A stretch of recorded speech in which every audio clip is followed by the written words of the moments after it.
بسم الله الرحمن الرحيم.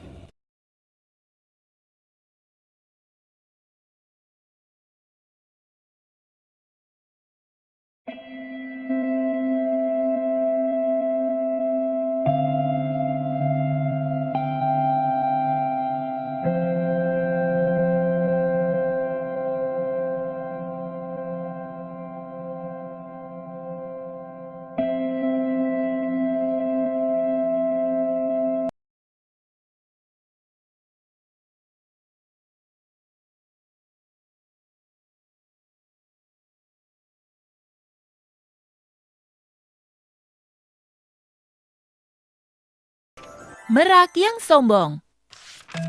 Pada suatu hari yang sangat cerah, terlihat seekor burung merak yang cantik sedang terbang. Indah sekali pemandangan hutan dari atas, tapi masih kalah indah dengan buluku. Merak akan mendarat di dalam hutan dan jalan-jalan sambil mencari makan. Kenapa hutan sepi? Kemana semua penghuninya? Lebih baik aku cari makan saja dulu. Lalu, Merak berjalan mencari pohon pepaya. Merak tidak menemukan pohon pepaya. Ia kelelahan dan istirahat di bawah pohon besar. Aduh, di mana ya pepayanya? Kalau tahu begini, lebih baik aku terbang saja. Tiba-tiba, ada suara benda jatuh.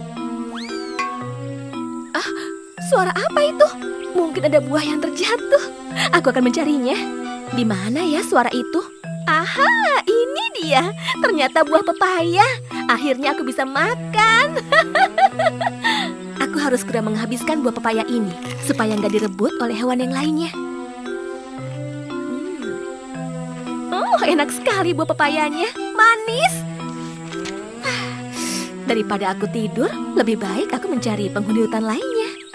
Saat Merak sedang berjalan, ia melihat kerbau yang sedang berendam di dalam lumpur. Segar sekali, siang-siang bisa berendam dalam lumpur. Itu kan kerbau. Ih, jorok sekali. Dia berendam di dalam lumpur. Hei, kerbau, kau sedang apa? Apa kau tidak merasa jijik? Aku sedang mandi. Aku tidak jijik, justru aku sangat menyukai lumpur. Baiklah, cukup untuk mandi lumpur hari ini. Apa yang sedang kamu lakukan di sini, Merak? Berhenti, berhenti. Cukup di situ saja, kerbau. Aku tidak mau berdekatan denganmu. Aku di sini mau jalan-jalan. Kenapa aku tidak boleh berdekatan denganmu? Ya karena badanmu jorok dan kotor. Kalau kau berdekatan denganku, bisa-bisa bulu cantikku akan terkena lumpur. Kerbau, sudah aku bilang jangan dekat-dekat denganku. Maaf ya. Kau tahu tidak, buluku ini sangat cantik. Aku tidak mau kalau sampai buluku kotor. Kalau kau memang suka tempat yang kotor, kan? Tidak juga. Karena takut bulunya kotor, Merak pergi meninggalkan kerbau. Dasar kerbau jorok. Wah, kura-kura sedang makan. Aku akan dekati dia. Siapa tahu aku akan dibagi makanannya. Hai kura-kura. Hai Merak, wah indah sekali bulumu. Iya, aku kan burung tercantik di hutan ini dan bisa terbang cepat. Tidak seperti kau, kura-kura lamban. Iya, aku memang lamban. Oh iya, kamu mau makan? Ini ada buah untukmu. Lalu, kura-kura membagi makanannya dengan Merak. Merak telah menyingkirkan buah pepaya yang busuk ke arah kaki kura-kura. Secara tidak sengaja, kaki kura-kura menginjak buah pepaya yang busuk. Kura-kura, apa yang kau lakukan? Ada apa, Merak? Lihat, buluku menjadi kotor dan bau. Bagaimana aku membersihkannya? Kalau buluku sampai rusak bagaimana? Maaf, Merak. Aku tidak sengaja. Aku tidak tahu kau di sampingku. Sudahlah, dasar lamban. Kau juga tidak punya bulu secantik aku. Lebih baik aku pergi saja. Merak lalu pergi dan ia menuju sungai untuk membersihkan diri.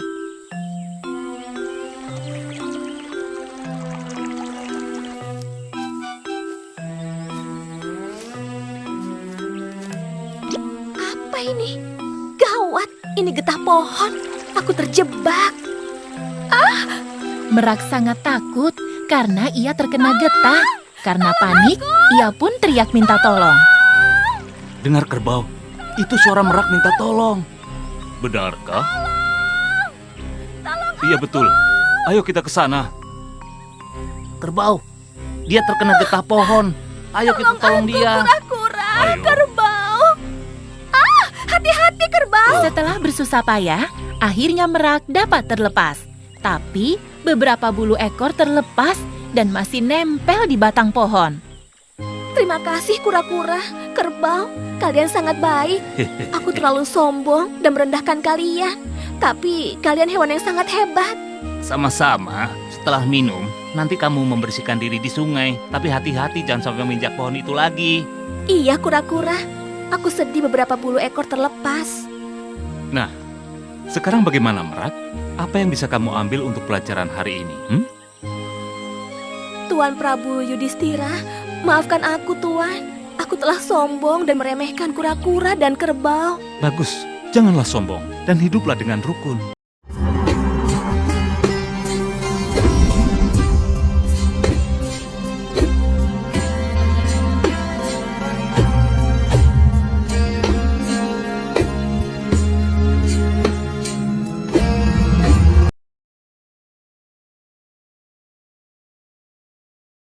أعوذ بالله من الشيطان الرجيم بسم الله الرحمن الرحيم وعباد الرحمن الذين يمشون على الأرض هونا وَإِذَا خَاطَبَهُمُ الْجَاهِلُونَ قَالُوا سَلَامًا. Yang artinya dan hamba-hamba Tuhan yang Maha Penyayang itu ialah orang-orang yang berjalan di atas bumi dengan rendah hati, dan apabila orang-orang jahil menyapa mereka, mereka mengucapkan kata-kata yang mengandung keselamatan. Apa itu rendah hati? Rendah hati disebut juga dengan tawadhu. Tawadhu adalah sikap diri yang tidak merasa lebih dari orang lain, tidak merasa lebih pintar, lebih baik, serta tidak merasa lebih tinggi atau mulia daripada yang lain. Lebih meredam amarah daripada marah atau sombong. Hikmah dari rendah hati atau tawadhu adalah yang pertama, membuat orang lain merasa nyaman sehingga kita bisa mendapatkan teman dan sahabat. Jadi kalau kita rendah hati, orang pun akan nyaman di dekat kita. Yang kedua, memberikan rasa simpatik kepada orang lain. Kemudian yang ketiga, tidak akan membuat orang lain merendahkan kita, tetapi justru menghormati kita. Jadi orang lain pun akan menghormati kita. Yang keempat, membuat hati kita merasa tentram karena kita tahu semua yang kita miliki dan dimiliki oleh orang lain adalah pemberian dari Allah Subhanahu wa Ta'ala. Jadi tenang. Yang kelima, terhindar dari perilaku setan karena setan adalah makhluk yang sombong.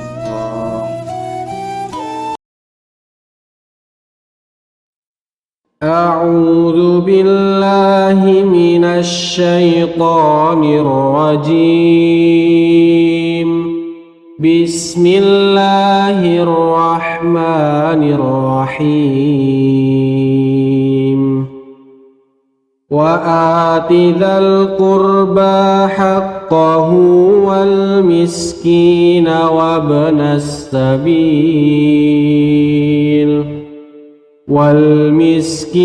وابن السبيل ولا تبذر تبذيرا إن المبذرين كانوا إخوان الشياطين وكان الشيطان لربه كفورا. Artinya, dan berikanlah kepada keluarga-keluarga yang akan dekat haknya, kepada orang miskin dan orang yang dalam perjalanan, dan janganlah kamu menghambur-hamburkan hartamu secara boros. Sesungguhnya pemboros-pemboros itu adalah saudara-saudara Saitan, dan Saitan itu adalah sangat ingkar kepada Tuhannya. Quran Surah Al-Isra ayat 26-27. Hemat dan sedekah. Hemat adalah sikap yang berhati-hati dalam menggunakan sebagian harta yang dimiliki untuk ditabung. Nah, Islam sendiri adalah agama yang menyeru kepada umatnya agar senantiasa tidak berlebih-lebihan, namun tetap menjaga diri dari sikap bakhil. Hikmah dari hemat dan hidup sederhana adalah: A. Terhindar dari rasa kekhawatiran akan masalah keuangan. B. Memiliki cadangan dana untuk masa depan. C. Menjauhkan diri dari sifat meminta-minta dan mencuri. D. Terhindar dari stres karena keinginan barang-barang mewah. E. Lebih dapat banyak menabung untuk masa depan. F. Dengan pola konsumsi yang secukupnya, tubuh akan menjadi lebih sehat. Demikianlah manfaat dari hidup hemat dan sederhana. Hadis yang terkait dengan sikap rendah hati yaitu hadis Ibnu Majah nomor 4204. Berikut hadisnya. عن أنس بن مالك قال قال رسول الله صلى الله عليه وسلم إن الله أوحى إلي أن تواضعوا ولا يبغي بعضكم على بعض. Artinya dari Anas bin Malik, dia berkata, Rasulullah Shallallahu Alaihi Wasallam bersabda, sesungguhnya Allah telah mewahyukan kepadaku supaya kalian bersikap rendah hati. Dan janganlah sebagian kalian berbuat aniaya terhadap sebagian yang lain.